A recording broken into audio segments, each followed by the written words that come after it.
Hey there, gang. Happy belated New Year. I took a week off because I contracted a contagion, which left me powerless and coughing. You may still hear an occasional cough in this voiceover, in fact. I'm going to start off by sanding a radius into the lined edges of the sides. This happens to be a 28-foot radius dish. I use the same radius for both top and back. Some people like a really tight radius on the back, but I don't perceive a need for that. This radius dish is covered in coarse 80 grit paper, and the sides are tapered, of course, before the lining went on using a hand plane. And I will adjust a little bit more using a block plane here if I feel that some more needs to come off. It just saves on sandpaper. It's quicker and easier to do it with a plane to get me where I need to be. And I'll turn it back over and sand some more. Here I'm planing some side support pillar material. Martin used to use adhesive impregnated linen strips for this task. Spanish makers use wood. Gibson usually didn't use anything at all, and it's debatable if these are necessary, but if the guitar takes a bump, these can act like a bit of a shock absorber. And also they can help in instances where someone sits down with a set of car keys in their thigh pocket and rests the guitar right on top of them. This is more common than you might imagine. The idea that they limit the propagation of a crack, there is some merit to that.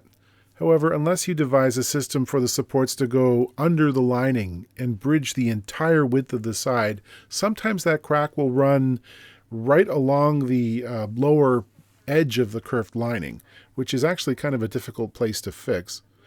These days I just put a few in at the widest point in the lower bout, and I feel that's all that's necessary. I've got the back in position on the center line, and I'll mark the width and location of the braces on the lining strips so I can cut out some recesses for them. One little detail I think is important is to cut the braces just a little bit short of the full width between the sides. This gives some breathing room in the event the guitar shrinks over time. Because those braces don't shrink along their length, I've had to repair a number of old guitars where they caused separation between the top or back plate and the sides. The brace ends sort of poked them apart basically, and they needed to be shortened to allow the outline to be reestablished and glued back into shape. So I'll use a little razor saw to cut them a couple of millimeters short and pare away the extra material with a big scary chisel.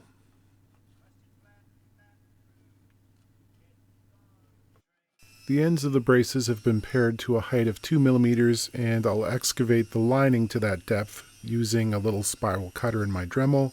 There are people who pare down the ends of braces to basically nothing and don't do this step. I don't like that idea because I've had to re-glue so many brace ends in my life that I want there to be some material to glue. While the side assembly is still in the mold, I'll glue the neck and tail blocks to the back. This locks them into the correct position on the center line. Then I can take the guitar out of the mold and glue the sides to the back in steps going around the outline with spool clamps. There are much more efficient ways to do this. If you were wanting to produce a whole lot of guitars very fast, you would make a purpose-built press. I'm not building a whole lot of guitars very fast. You'll note that I'm using Titebond glue. I have no problem with Titebond. The very best guitars I've ever played, unequivocally, were assembled with Titebond. Not to say that I don't like hide glue, I do, but I don't ascribe some of the magical properties to it that some builders do for operations like this, versus, say, gluing on a bridge, where I very much do prefer it.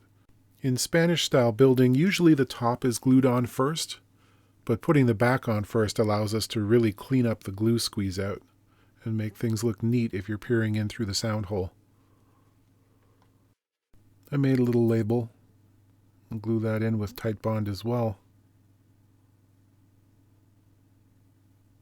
When the back glue is dry, I'll do a quick flush trim. This allows the spool clamps to get in closer to the sides and provide more linear pressure when I glue on the top in much the same way I did the back. When routing this kind of thing, it's good practice to start at the widest part of the bouts and work toward either the waist or the ends, which means you're doing a climb cut part of the time, which requires a firm grip and some control, but if you don't, big pieces can splinter off. I'll go ahead and apply a light sealer coat of shellac to the spruce. This will help prevent tearing of the top wood fibers when I'm removing tape used to hold the binding in place, and it also helps keep the surface clean. To cut the binding and purfling channels, I have this jig from Elevate Lutherie, not a sponsor. It allows accurate setting of the depth of cut, and it registers off the sides of the instrument, so it only contacts the top or the back plate in a very small area, and as such it cancels out the misalignment that comes from the arched surfaces of the plates. It's quite precise. It does take a little bit of practice to get the hang of. In my case, I like it because it's so compact and it doesn't take a whole lot of room to store. I'll find the point where the pre-bent binding fits nicest into the waist area and I'll mark it. I don't attempt to pre-bend the purfling, which in this case is a strip of black, white, black I glued up from some veneers. I just use regular painter's tape to hold it in place. I apply some glue to the channel. Again, it's tight bond. And just sort of stick it down. There are different ways of handling the ends of the binding. I usually do a scarf joint, which is basically a long diagonal between the two pieces. I'll get rid of any extra height and bring the binding down in line with the top of the soundboard so I can see where I'm working. I'll mark the diagonal and chisel off the waist. You can see that I leave the purfling strip long and I don't put a joint in the same area. It helps key the parts together and there's less visual evidence in one place. I'll find the place where the binding fits well in the waist again and work backwards to the tail, taping as I go so that my cut will be in the right spot. With the guitar flipped over, I can trim the angle on the underside of the mating piece. The miter runs right through the black purfling line. This is the kind of stuff you run into when using wood binding. Plastic is a lot more forgiving in a lot of ways. Then I'll come back and angle the purfling line as well. Then chop the other piece. Some glue for all the components. And try and keep it clean. I'll tape things down and then follow my way along the outline. It's not the most fun part of the process, but it can be kind of zen if you look at it in the right way.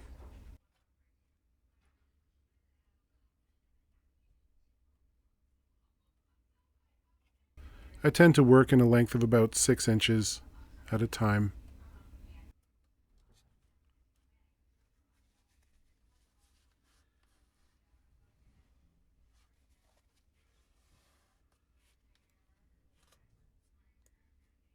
Let's make an end graft inlay from a scrap piece of the back.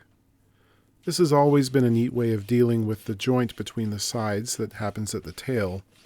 There's often some misalignment there, and over the years this has become sort of a feature on many guitars. It's often tapered, wedge-shaped. This kind of detail work is one of the more pleasurable aspects of guitar making, to me anyway. I find the small scale nice to deal with, and it's a pleasurable way to spend some time. Sharp tools help, of course. I tend to use CA glue for assembling things like this because it's not under any stress in the instrument and it just keeps things moving. There is a lot of tape peeling to do in this method. I have used the Spanish technique of using rope to hold the binding in place. I get better results with tape. The binding's about 1 millimeter high. I have to plane it down. I put the end graft in position. I'm using the tape and super glue method to hold it in place so I can trace the outline. Use the laminate trimmer to hog out most of the waste. I'll clean up the little bit of extra that's left over. It fits nicely, so I'll glue it in place. I'll plane it off. I want to come in diagonally on each of the corners to keep them from splitting out. I've sanded the body up to 220 grit, and now it's time to apply some shellac. This is, of course, always a dramatic moment. You see the grain starts to pop. It's also the moment I'll notice some glue residue, which I did not see previously. And this is only visible if you look at it in one direction. So I'm going to have to scrape this off and do it again. I liked the visual effect of the shellac, but I decided the maple was looking just a little too beige for my taste. I decided to use a bit of amber toner to push it out of the browns and into the golden. Yeah, that's better. I'm liking that color. It's that serious blonde tone. I can work with that. There's still a whole lot of finish to go on here. And next week we'll go back and do some actual repair work, and you can hear me play some music at the end of the video again for a change. Yeah, and I'll keep working on this, and we'll make maybe one long final installment. Still got to build a bridge and work on the neck and all kinds of setup issues, and we'll find someone who can play it. Anyway, have yourselves a good week.